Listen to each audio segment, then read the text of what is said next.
Un soir, seule chez elle, elle est prise de violentes douleurs au ventre.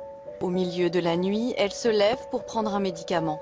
À ce moment-là, elle n'imagine pas une seconde que sa vie est en train de basculer. Alors, comment ça s'est passé cet accouchement? En fait, tout a commencé dans la nuit du 5 au 6 mars, où j'ai commencé à avoir des contractions. Mais en fait, pourquoi je me vois comme ça, là? Bah, on n'avait pas dit que qu'on enverrait le truc à 7 à 8, un truc comme ça? Genre. Non mais, c'est pas besoin quand même. Bon, d'accord. Ah, excuse-moi, non, j'avais mal compris. Alors, bon, bah, attends, je vais couper, hein.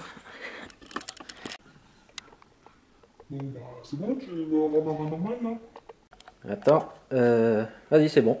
1, 2, 1, 2, 1. 1, 2, tout est prêt? Ok, c'est bon. Allez, c'est parti. Salut à tous, bienvenue sur ma chaîne Les Folies de Nini. On se retrouve aujourd'hui pour le petit récit de mon accouchement.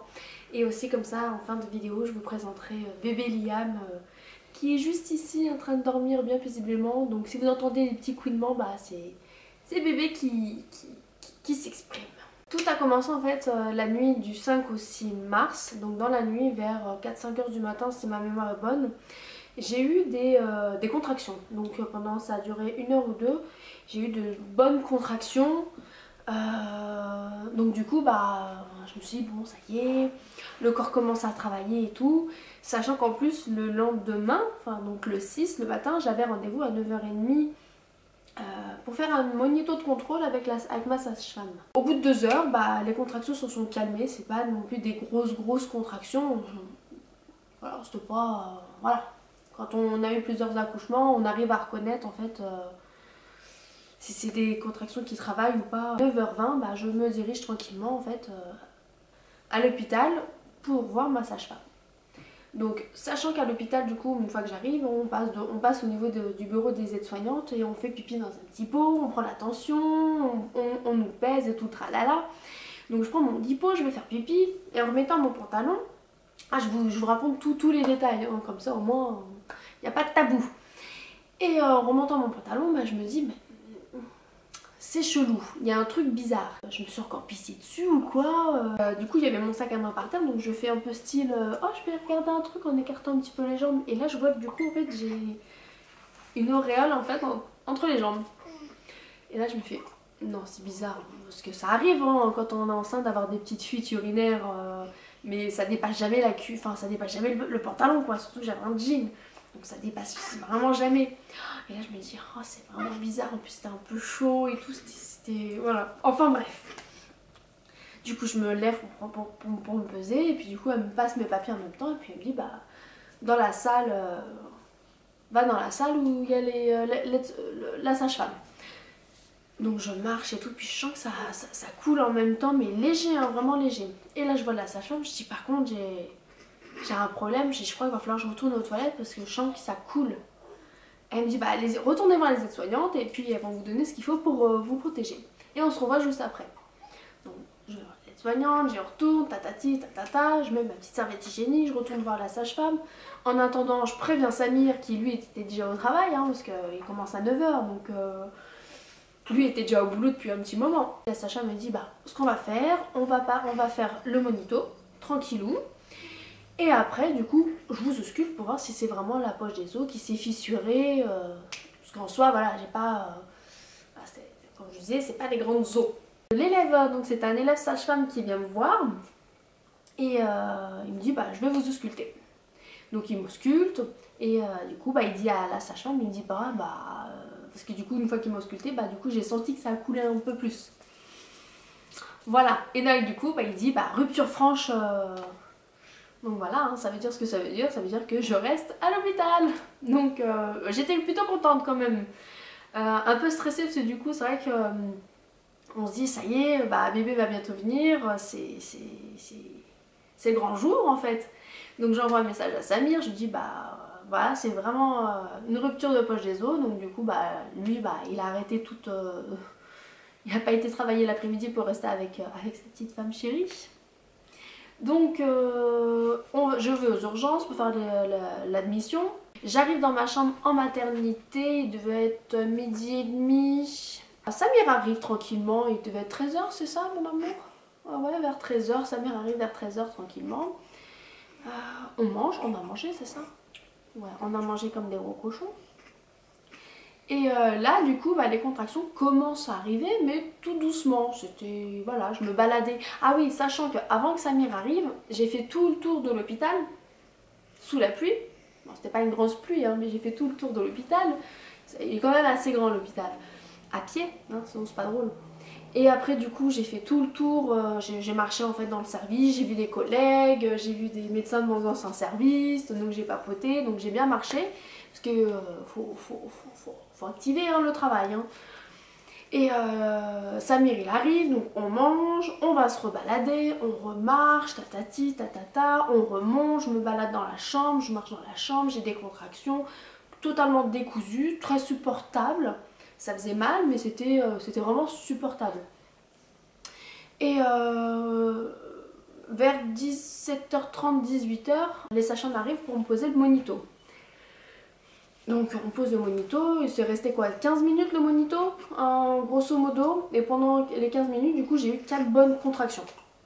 Et du coup, on m'enlève le monito et puis on décide, parce que du coup après voilà, à 18h, c'est l'heure des repas. Hein. Dans les hôpitaux, on mange très tôt.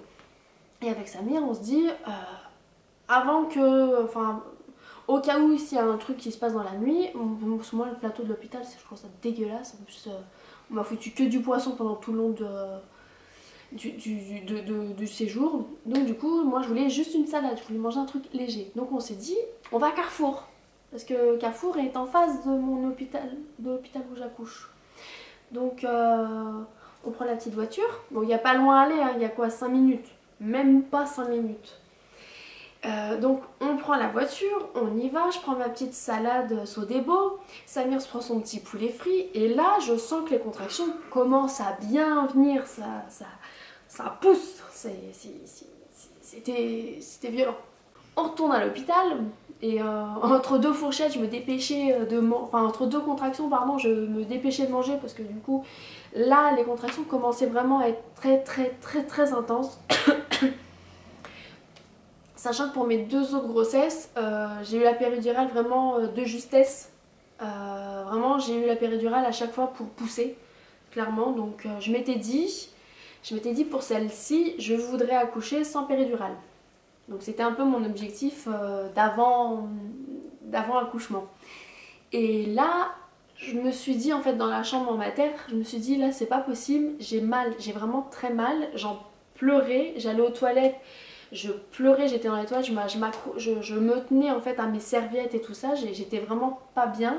J'avais envie de me mettre à 4 pattes au sol, déchirer mes vêtements, mais vraiment une douleur que j'ai jamais connue pour mes 2 autres grossesses, mes 2 autres accouchements pardon. Et Samir il me voit comme ça dans cet état et au bout de 2 heures il me dit là c'est bon, tu peux plus souffrir comme ça. Il m'a dit là demande la péridurale parce que c'est pas possible. Il me dit je t'ai jamais vu dans cet état, je pleurais, j'étais vraiment pas bien, j'étais au bout de ma vie. Donc au bout de 2 heures, je me décide à dire à Samir, bon d'accord, parce que moi je voulais pas descendre, hein, je suis une fille un peu chiante. Je dis à Samir, bon écoute, je vais demander la péridurale, parce que là, dans ma tête je me suis dit, si je dois encore souffrir comme ça 5-10 heures, je vais mourir. Clairement je vais mourir. Et donc du coup on sort de la chambre, et on voit les auxiliaires, la sage-femme et tout ça, on leur dit, bah voilà, on veut descendre en salle de train, enfin au bloc mater pour voir déjà si les contractions déjà bougent. Enfin, c'est un truc qui a bougé quand même depuis le temps que j'ai les contractions. Donc la sage-femme me dit je vous accompagne. Nous on voulait juste le dossier, enfin moi perso je voulais juste le dossier, descendre moi-même avec mon dossier tranquille en bas. Hein. Donc la sage-femme nous accompagne. On prend l'ascenseur, on descend, on arrive au bloc mater. Elle me dit je vous ausculte comme ça, moi je vois la dilatation. Et là elle me dit dilaté à 5 et je lui dis en fait entre temps pendant que j'étais dans l'ascenseur, je lui dis je veux la péridurale, j'ai changé d'avis, je veux la péridurale, je la veux. Donc du coup elle m'ausculte en salle d'examen en bas et elle me dit dilaté à 5, le seul hic c'est que toutes les salles de travail elles sont prises parce que comme par hasard ce jour-là, tout le monde a décidé d'accoucher au même moment. Je sors de la salle de consultation et en fait il y a quoi? Il y a 2 mètres en fait entre la salle de pré-travail et la salle de consultation. Donc elle m'emmène en fauteuil roulant.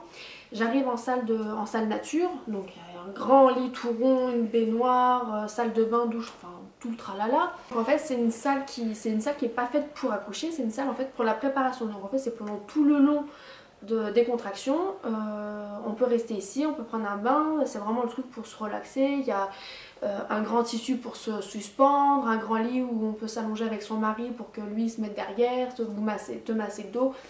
Voilà, c'est un truc vraiment pour te préparer, te détendre. Après la salle de travail, c'est vraiment avec une table vraiment un peu plus sophistiquée où on peut casser la table pour mettre tout le matériel de la sage-femme. Enfin bref, elle est vraiment plus professionnelle, enfin pas professionnelle mais plus adaptée pour l'accouchement. Donc j'étais là en salle de pré-travail et là elle me dit donc toujours avec la sage-femme du service, hein. Mettez la casaque, déshabillez-vous. Et franchement je sais même plus comment je me suis déshabillée, je sais même plus si elle a fermé la porte ou si elle a fait qu'est-ce qui s'est passé. Je sais juste que je tenais les mains à Samir, pour moi je lui ai broyé les mains, j'avais vraiment mal, je tenais le tissu qui était à côté du lit pour me suspendre, j'avais déjà mis la casaque, je me souviens avoir la casaque, je sais même pas comment je me suis habillée, j'ai dû lancer mes vêtements, je sais même pas comment j'ai fait, si elle était là ou pas, je m'en foutais royalement, je me retrouvais toute nue devant tout le monde, alors là, zéro pudeur, hein. Et du coup, il y a une autre sage-femme qui arrive, elle balance en fait un drap pour que je puisse m'allonger rapido presto. J'ai juste vu qu'elle a mis en fait le kit d'accouchement et le kit péridurale. Voilà, je connais un peu les kits.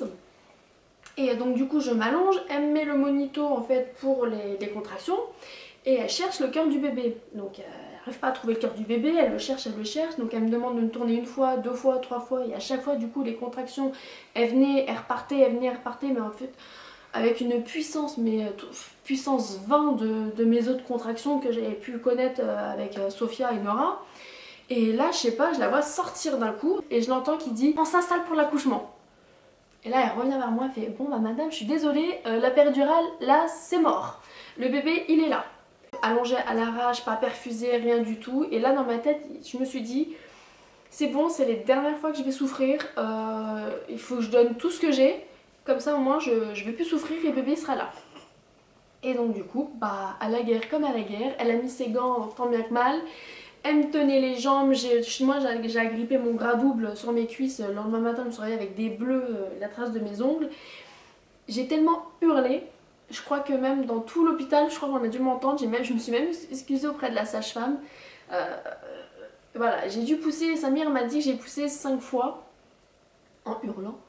Et là bébé, voilà, on me l'a posé sur moi et voilà, j'étais maman pour la 3e fois, et sans péridurale. Et je peux vous dire que c'est du boulot, je m'en souviendrai. On a eu un petit moment même beaucoup d'heures après où avec Samir on s'est dit franchement on a du mal à réaliser, ça s'est passé en fait tellement vite. Quand elle m'a dit j'étais à dilata 5 et j'ai juste fait quoi 2 mètres dilatation complète, je savais que j'accouchais très vite parce que les autres grossesses, les autres accouchements ça a toujours été très vite, je blague pas, moi j'ai pas de temps à perdre, voilà. Mais c'est vrai que là sans péridurale franchement j'ai eu beaucoup besoin de mon mari et je le remercie d'ailleurs parce que je sais pas comment j'aurais fait. D'habitude j'ai pas besoin de lui, j'arrive à gérer toute seule mes contractions, je me mets dans mon truc, dans ma bulle et tout. Mais là j'avais besoin de sa présence, j'avais besoin qu'il me tienne les mains, qu'il me soutienne et tout. Et franchement, merci maman. Franchement je suis quand même assez fière de moi et de la petite crevette qui est là. Voilà. Donc voilà la petite chose. Voilà, tant attendu, petit bébé Liam. Voilà du coup en fait pour mon petit récit d'accouchement. N'hésitez pas à me dire si vous avez des questions, si vous voulez me poser des questions, n'hésitez pas à me les poser, je vous répondrai. Je vous ferai soit je vous répondrai en fait directement en commentaire ou soit si j'ai beaucoup de questions, soit je ferai une petite FAQ soit sur la vie de famille, l'organisation, sur l'accouchement, si vous avez des questions vraiment particulières, je peux y répondre avec grand plaisir, ça me fera très plaisir de vous répondre. Donc n'hésitez pas, il n'y a pas de souci. Et je vous quitte là, voilà, avec bébé, je vais aller recoucher bébé tranquillement. Et voilà, on vous fait plein de gros bisous. On vous dit à la prochaine pour une autre vidéo. Oui mon cœur? Oui, tu dors trop bien toi. Donc n'hésitez pas à me laisser des petits commentaires, à mettre des petits pouces bleus, à partager la vidéo si ça vous dit. Et je vous dis à la prochaine pour une autre vidéo. Bye!